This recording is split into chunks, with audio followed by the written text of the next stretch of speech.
నమస్తే. ఒక చిన్న మంచి మాట.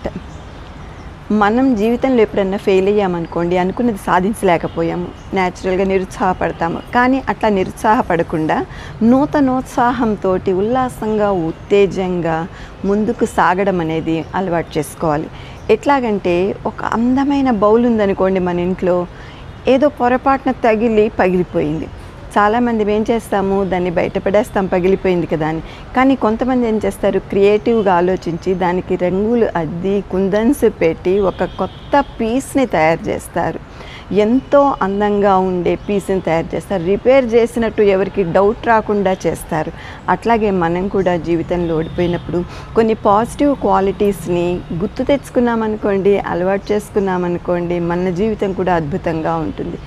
ఆ పాజిటివ్ క్వాలిటీస్ ఏంటంటే patience, self love, hope, self confidence.